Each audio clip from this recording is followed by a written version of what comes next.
'cause you have friends. Don't give up, you're not the only one. Don't give up, no reason to be ashamed. Don't give up, you still have us. Don't give up now, we're proud of who you are. Don't give up, you know it's never been easy. Don't give up, 'cause I believe there's a place where we belong.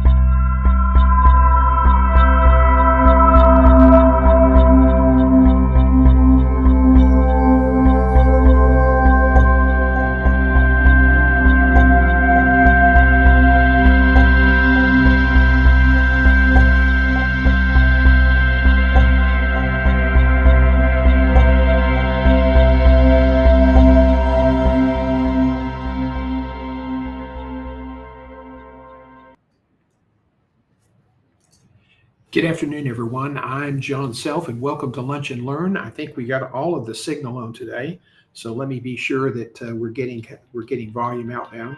We've had problems with that in the past, and so we've got it set today.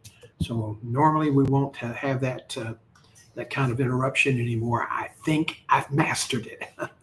So it is. I'm enjoying learning the new technology. When I started my career a couple of minutes ago. And I was in the news business. With the print media, we used to laugh at the media guys, the TV guys, because they were, it was all kind of like show business city, and well, it was kind of craziness. So they were all about the show business, and we were about covering the news. So was kind of silly. I'm glad you're with us today. We look forward to having a good presentation. Today, we're going to focus on questions you need to ask in a job interview. Now, let me tell you something. You never want to go to an interview, ever, never, ever, ever, never go to an interview without questions to ask the employer that will help you understand the job and, more importantly, will help protect you in that job. Because a lot of times people go in, they don't really have a really good sense of what's happening. And so they don't really have a good sense of what's going on in the company. They think they understand stuff, but that's hard to do when you're on the outside. So you have to ask a lot of questions. And if you don't do that, you run the risk. You run a very, very big risk of getting involved and then not surviving. And you absolutely want to avoid being part of the 40-18 club. So we're going to talk about that in just 1 second. Do you know what that is? Let's find out in just a second. Now, this is, I know, sort of a blinding flash of the obvious, but humor me here, because I have seen the absolute crap happen to people when they were not really they weren't just fully on board with what was happening in the company, and they made a decision and it didn't work out. And within 6 months, they were asked to leave. Now, in this market today, that's even a more disastrous problem. It is absolutely can hurt your career, especially when you go into a job for an interview and you've only got 6 months tenure on your last position. You can't leave it off, because if they start verifying where you've worked through Social Security information, they'll find that you work there. And with all the application, people say, they're not going to check on that through Social Security. Their services, they hire that do it for them. But let me tell you something. In this market where there are so many more candidates than there are jobs, employers are being very specific and they're setting very high standards. So this could create serious issues in your career. It won't be career limiting. Well, it could be. It could knock you off track and set you back 5 years. So you really want to be extremely careful because it's hard enough. It is tough enough to get into the business, get back into a job, and if you have to then start explaining things, that makes it even tougher. So, lunch and learn today, we want to talk about questions to ask the prospective employer. Now, this presentation is produced and sponsored by your career community. For those of you who are not familiar with this, it is one of the offerings of our company, johngself.com, and it is a membership plan offering best in class career advancement. I've done this for 27 years. I know what a good interview is. I know what mistakes employers make. I know the how the process should work and how it frequently does not work well to your advantage. I understand career advancement. I understand career change. I've been supportive in outplacement, and I'm an expert in mastering the art of the job interview. And I spent 10 years teaching that course for a global professional association.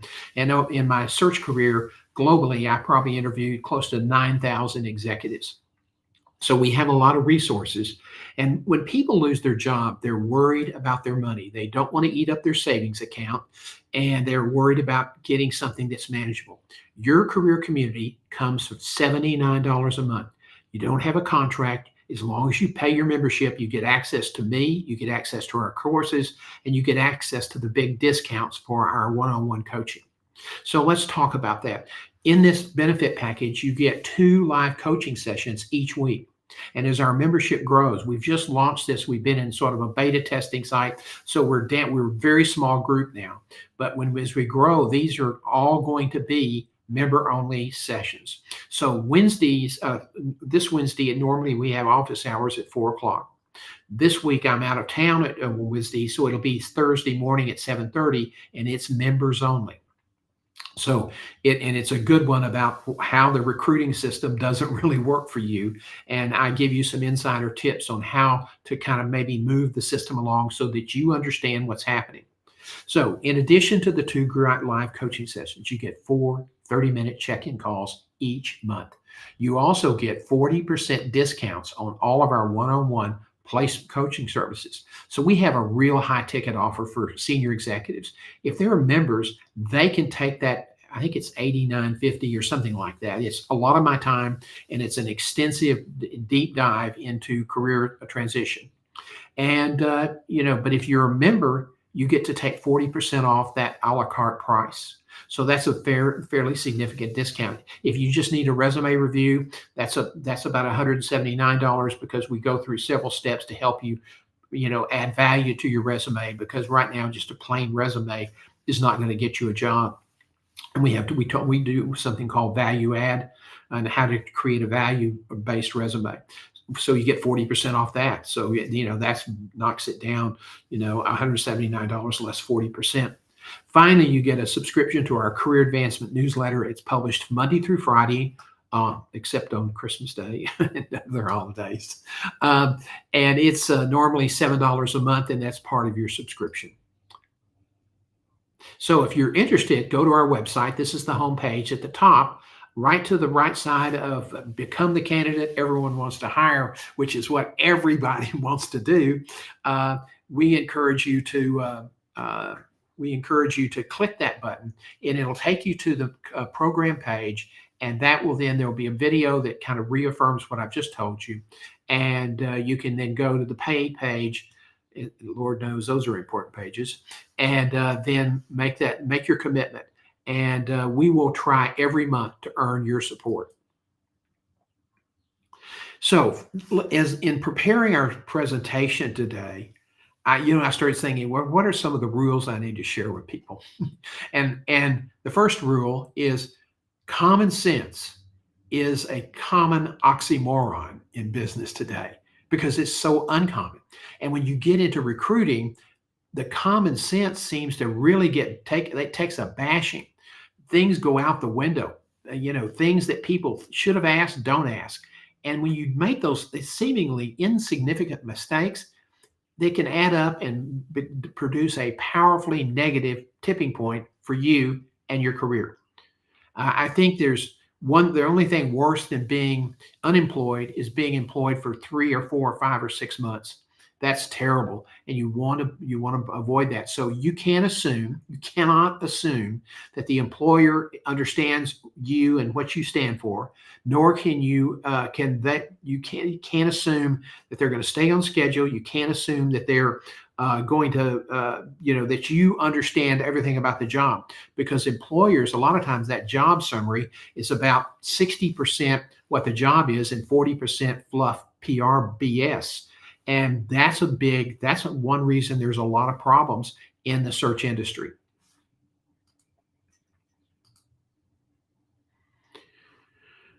So, second rule, and people say, really? This is a rule? Yeah. You cannot assume that the hiring manager knows what they want or need. And it's really important to listen very carefully. When they first call you, you want to say you're very flattered. Oh, I'd be delighted. I'm really interested in this position. What are they specifically looking for? Now, you'll get an explanation. It may not be very in depth. For some reason, recruiters don't want to get too in depth because they're trying to close the deal.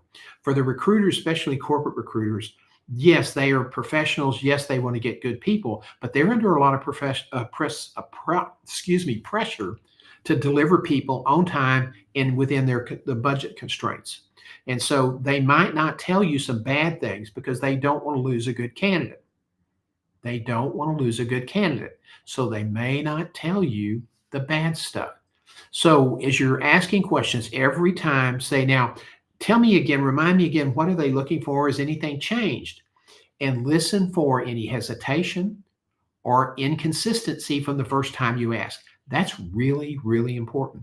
Okay, because if they start being inconsistent with what you're telling you, and then they say, well, no, there's been no changes, that can create serious problems. And it doesn't seem like a big deal on the front end, but it really can create. It just can balloon after you take the job and create an incredible series of events. So, and I've seen it many times. So when you ask, when they give you this information, pay attention to what they're saying, how they're saying it. Are they hedging? Are they being inconsistent? Don't treat that as just a piece of lint on your shoulder that you're just going to kind of brush off. Don't do that, because that way leads disaster.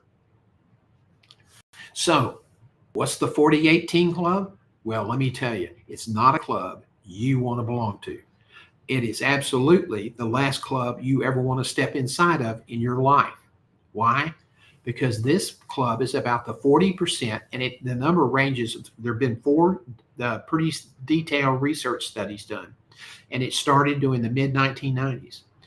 40 to 60%, 40 to 60% of external current candidates who are recruited to a particular position are gone within 18 months. Yep, you heard me right. 40 to 60% of the candidates recruited externally are gone within 18 months. So that's why this is so important to ask the right questions. People get fired because they focus on what they thought they heard as the priorities, but that's not really what the client was saying. I say client, being an old recruiter. So they didn't understand what the prospective employer was saying. Everybody has their strengths. And if you don't have clarity, you will default to your strengths because that's safe for you. But if it's not what they want, it's absolutely the kiss of death. So the other thing is that you may go in and see things that need to be changed, and the client doesn't really want those things changed, or they don't believe they need to be changed. And so you've got to get clarity. You've got to get alignment. So there are 3 broad categories that when you're going through the search process, that you really want to focus on very, very carefully. Because if you're going to spend all this time in a search, you don't want to get a job that you're where you're going to stumble out of it in less than 2 years or even shorter amount of time. So it's extremely important to ask the questions. And if they don't like you asking questions, you want to be professional, you want to be polite, you want to smile. But if they don't like you asking questions, that's a red flag. And you need to figure out where the door is, because you don't want to stay around for that, because that's absolutely increases the chances of you not surviving the 18 months to around 95%. So, another thing I want to share with you, there's no two employers that are alike, and you know that. So just like you have to customize your resume, as you start through the process, every time you talk to somebody, including the first call that they make to say, John, we got your resume and we'd like to screen you for this position. We think you have a lot of the things we're looking for. Can we schedule an interview? Yes. Can you do it next Friday at 1 o'clock? Yes. Okay, well, we look forward. Can I ask a couple of questions before we do that? Tell me about the salary range, or start asking the questions right then. Don't ask a lot on the first call. You just want to kind of get a sense of who's going to do the interview. How long is it scheduled for, and what part of the pasture are we going to cover? Is this just an overview interview, or do you have specific things they're going to be looking for? I want to be prepared to be sure I'm focusing on the right things. That's the legitimate question. It's a legitimate issue. Now, if the recruiter's smart, they're not going to want to play gotcha. They're going to want to give you an opportunity to be the best candidate you can be. But that's not the way a lot of people play it. But that's why you ask questions. If they get a little irritated you're asking questions, then, mark that down in your journal and make a note of it, because if there's a lot of pushback or a lot of kind of subtle resentment that you ask a lot of questions, that's not an employer you want to work with. Okay, now before you get into the real substantive stuff, there are things that you're going to ask in probably the first interview when they call, and certainly no later than the screening interview. First, could you describe the recruiting process? What's the deadline? How long? When do you want to have a decision made? Okay, you need to understand this, because you can't sit on the sidelines while these people, herk and jerk around and try to find the best perfect candidate. So you have to know, okay, they're going to decide by, September 1, or they're going to decide by August 1.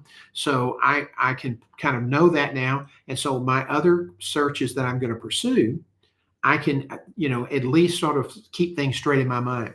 And you do not ever want to be just going one search at a time. That's a recipe for you being out of work for over a year. I guarantee you, because if you got one search and that's all you've got active, it's sort of like the recruitment gods on high are saying, let's screw that guy because he doesn't get what's happening. And everybody I know that just got down to one search, they didn't get that one either. So you cannot sit back, pat yourself on the back, and go play golf if you've got one search going, because that's nothing. That's not going to get you to first base. So you describe the recruiting process. Do you have a target date for completion? What specific skills and experience are you seeking? If you get a generic kind of job summary, you can ask that in the scheduling interview. If it's not a scheduling coordinator, just somebody making the calls to set up the time, they should be able to give you some information. Now, this is a initial call question, or maybe the second call question, but you should never go past the screening interview without knowing what the salary range is. You're not asking for commitment on salary. You just want to know what it is. And you'd rather them tell you rather than you take yourself out of the process. So you want to get that. A lot of people play games with this. I don't know why in the hell they do, but they do. We always put a range in our position prospectus. Now, next thing you want to know is who am I going to be reporting to? Because you want to have that information so you can look them up on LinkedIn. You want to, just like you want to have the name of the recruiter that's going to be doing the screening interview. Why? Because you want to know who they are, know where they went to school, know if there's any ties to anybody and including fraternities or sororities. And you want to print a picture, their LinkedIn profile picture. And when you're doing the interview, you want to talk to that picture. not to the telephone, but to the picture. And that'll help you establish a more identifiable, measurable link with that recruiter. You want to know who it reports to, because then the question you're going to ask is, how long have they been with the organization? If they've been with the organization 20 years, that could be a yellow flag, okay? Because they may be set their ways and not interested in anybody coming in to change a department or a division. Um, and so that's important to know. The next thing you want to know is, why are you searching? Is this a new position or is it a replacement position? If it's a replacement position, what happened to the incumbent? Okay. Finally, and don't fail to ask this question. I mean, this is not the time, folks, to be timid, because the information you're getting here is going to set the tone for the rest of the contacts you have with that organization. Are there any internally qualified candidates? Now, UT has, there are a lot of people said, oh, it never happens. Well, I don't know who those, I saw 2 or 3 on Reddit, and I kept thinking, who are these recruiters? Because they obviously hadn't done that many searches, or they don't know what the hell they're talking about. And sometimes that can be, these recruiters come along saying, I'm an executive recruiter, and the highest position they've ever recruited for is maybe a director, maybe a vice president, but that's it. Whereas in a more senior position, you're going to see a different candidate. It's a different set of political realities. It's a different culture almost in terms of how the search operates.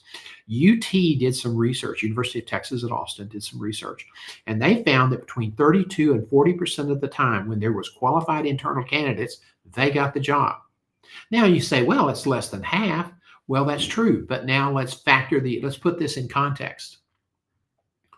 If that's let's just say 35% of the time. Okay. But let's say there are 400 people that have applied. Well, that affects that odds. And I tell you, if they've got so many people applying and a lot of the applications are negative, or they don't match, and only maybe 5 or 10 or 15 or 20 do, what their opinion gets shaped by is all of those, the 250 that weren't qualified. And so they go, well, it's not a real strong candidate pool. We'll just hire the internal guy. You don't want to waste your time. Now, there's another issue here I want to share with you. We, in a retained search, which means I was working as a consultant, not as I got paid whether they placed the person or not. Listen, if you are dealing with a contingency recruiter, you have to be careful, because those people work on a commission.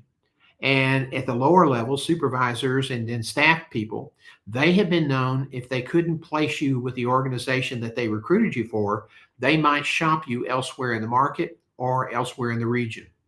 And you got to be really careful with that, because that's one way people's confidentiality gets smashed. Now, there's some really good, great people in contingency search, and know some of them, and they take great pride, and they're very precise in their work.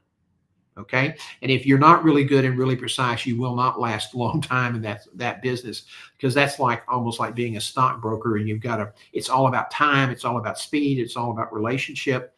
And it can be a bloodthirsty stab you in the back business. So you want to be careful that you know what kind of recruiter is taking your name and your resume. And you have to make it very clear you are not to release this to anyone else except this particular employer. And if you tell them that, then you've got a case if they violate your confidence and get you exposed. But anytime, even with the best intentioned retained recruiters, you have the chance that something could slip out. You could do a reference interview, and one of the references knows the CEO at the hospital, and they could be playing golf or having a drink together or whatever, and say, yeah, I got a call on so-and-so the other day. I didn't know he was thinking about leaving your organization.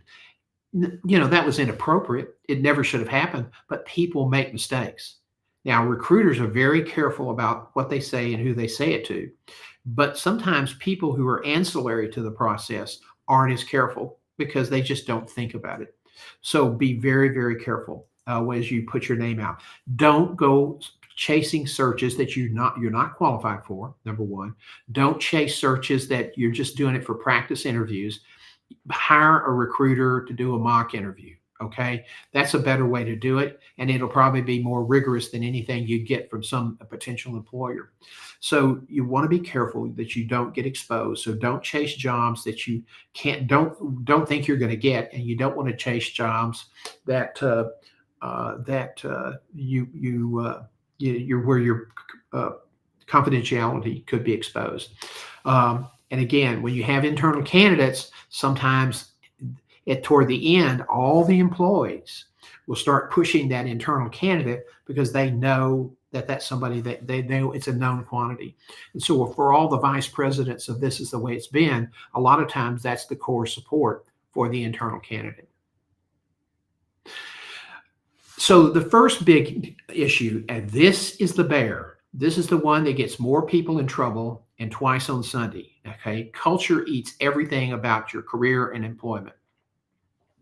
So one of the early interviews, probably the screening interview, when they say, "Do you have any questions?" You say, "Yes. How would you describe the culture of this organization? Is it siloed?" That's a big common problem, particularly in healthcare.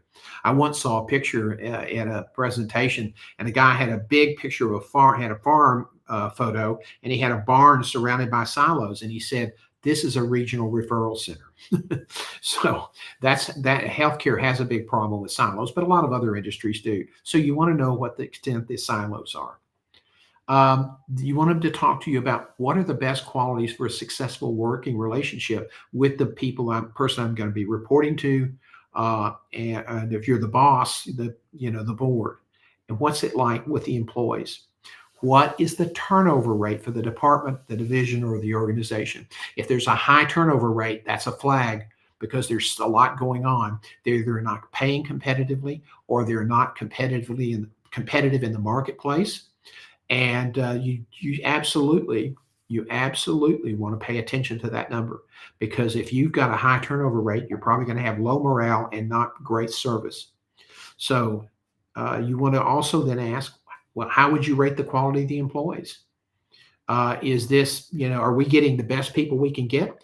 Because if you don't get the best people, you're not going to be successful yourself. You want to ask, are there any human capital issues in the department, division, or the organization?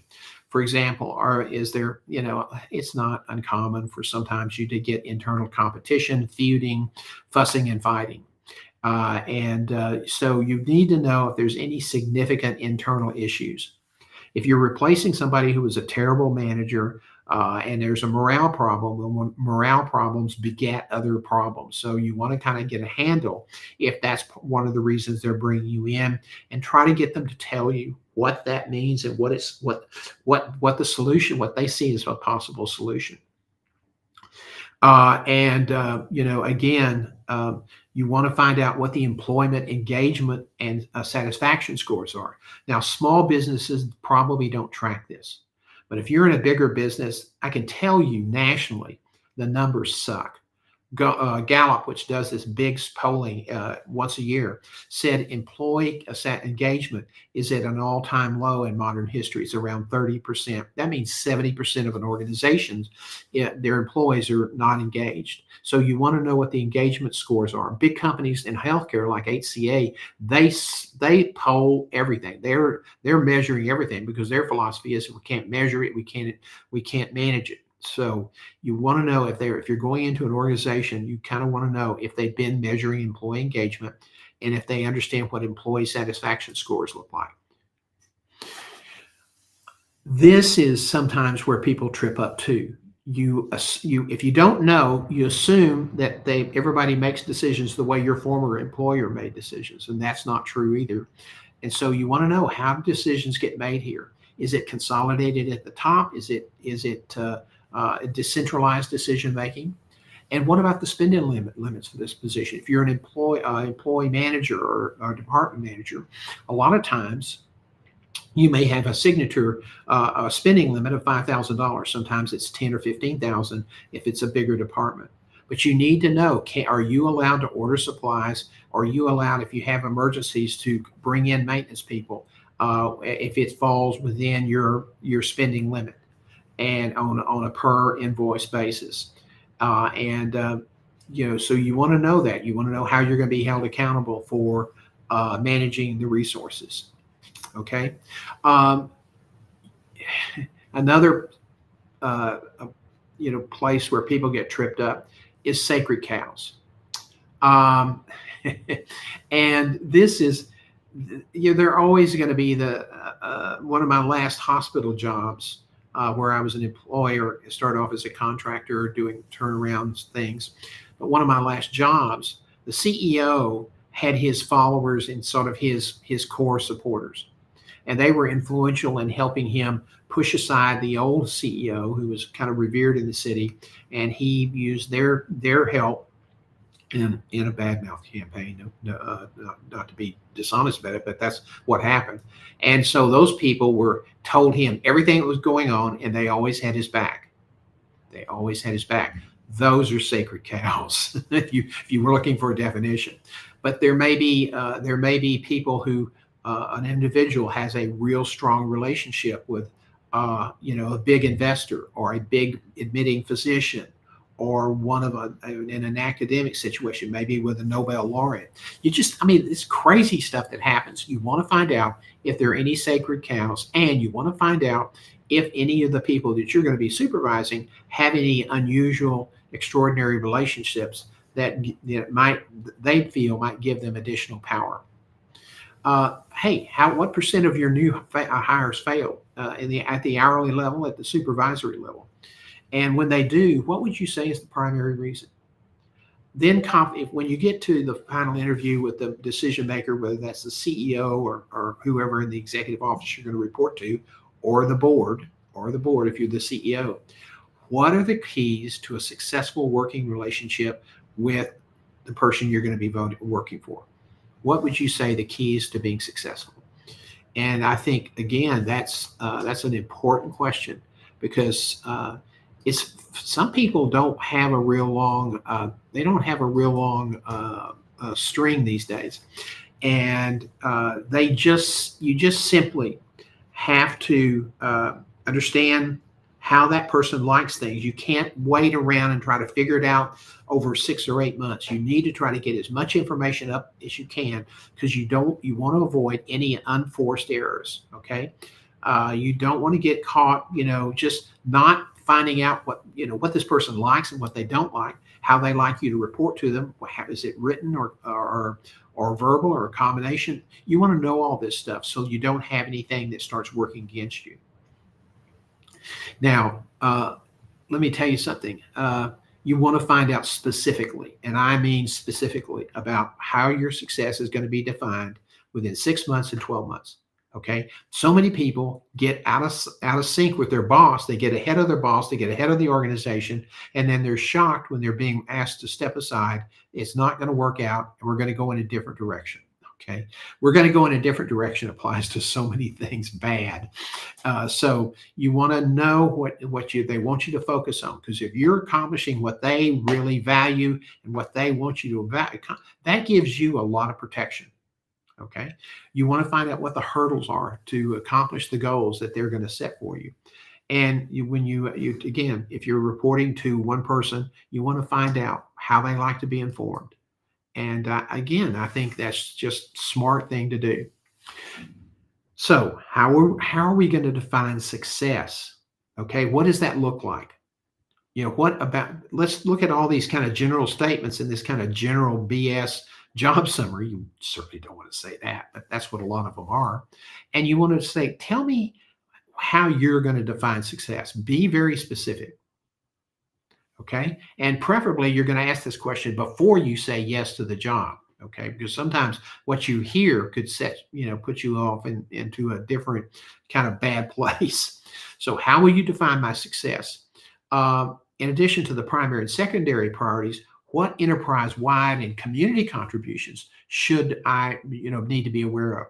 A lot of organizations have, especially, not-for-profit organizations, have very specific requirements that their executives get involved in some service organization, one or two of those, and that they be involved in helping with community projects. Another issue you wouldn't think is that important is, how do you provide feedback? Okay. Is this something that, that we meet and I'll know where I stand all the time, or do you wait toward the end of the year? If they are a waiter, in other words, they're going to give you annual feedback. That's not good.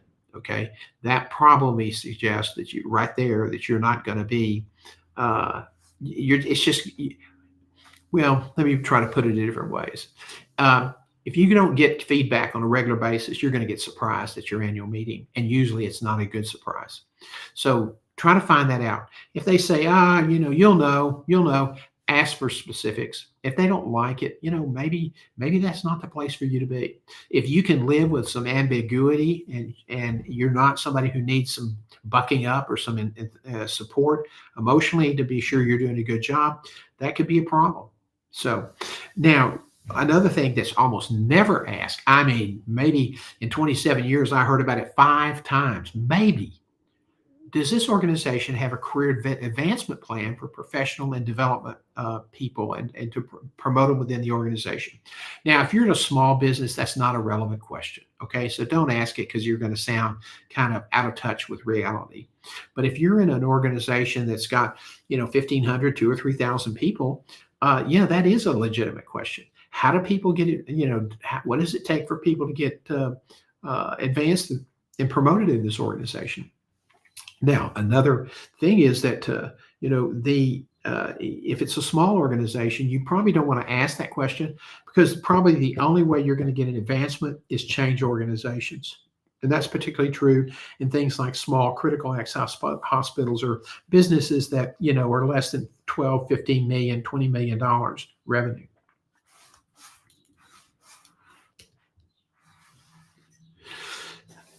As we bring this to a close, I want to tell you about our office hours. And if you're interested, you need to become a member to do this. It's going to be on our company Facebook page tomorrow at 7:30 or Thursday at 7:30 a.m. Normally we're Wednesdays at 4. And this week we're going to talk about why does it take so long to get hired? Does anybody know? Does anybody have the ironclad answer for that question? Well, that's what we're going to talk about in our Thursday morning special new time for office hours. And I think that it's going to be a good presentation. And if you're frustrated with how the recruiting process runs, you need to sit in on this because it will, once you understand how it works, you can then ask questions and be in position to kind of know if they're taking too long, whether you want to bail out or whether it's worth staying in the picture. So we'll talk about a lot of that, why it gets delayed, poor planning, some of it belongs to the employee, not the employer. So we're going to talk about a lot of those things. So if you know why recruiting can take so long, then if you don't care about that, then don't join up and show up. But if that kind of interests you, we'll see you then Thursday morning at 7:30. I am really delighted you joined us today. I've really had a good, I enjoy this subject. And it's, it is a lot of work to do these things, but it's so enjoyable. And every week I seem to learn something new or I bring stuff back around and there's so much involved now. It's not really rocket science to manage your career, but it's not easy, because things are changing so rapidly. So, I enjoy doing these. I hope we can, support our membership program. And if you know people who are looking for a job and that would benefit from this community, encourage them to go visit our site and learn what we can offer them to support their career. I really appreciate it very much today. I always enjoy having people here, and I kind of wish we always have more people watch it on replay. I wish I could kind of interact with them, but if you have any questions that come up after we leave the live stream today, you can reach me at john@johngself.com. So thanks for joining us, and we'll see you Thursday morning at 7:30 a.m. for office hours at a special time.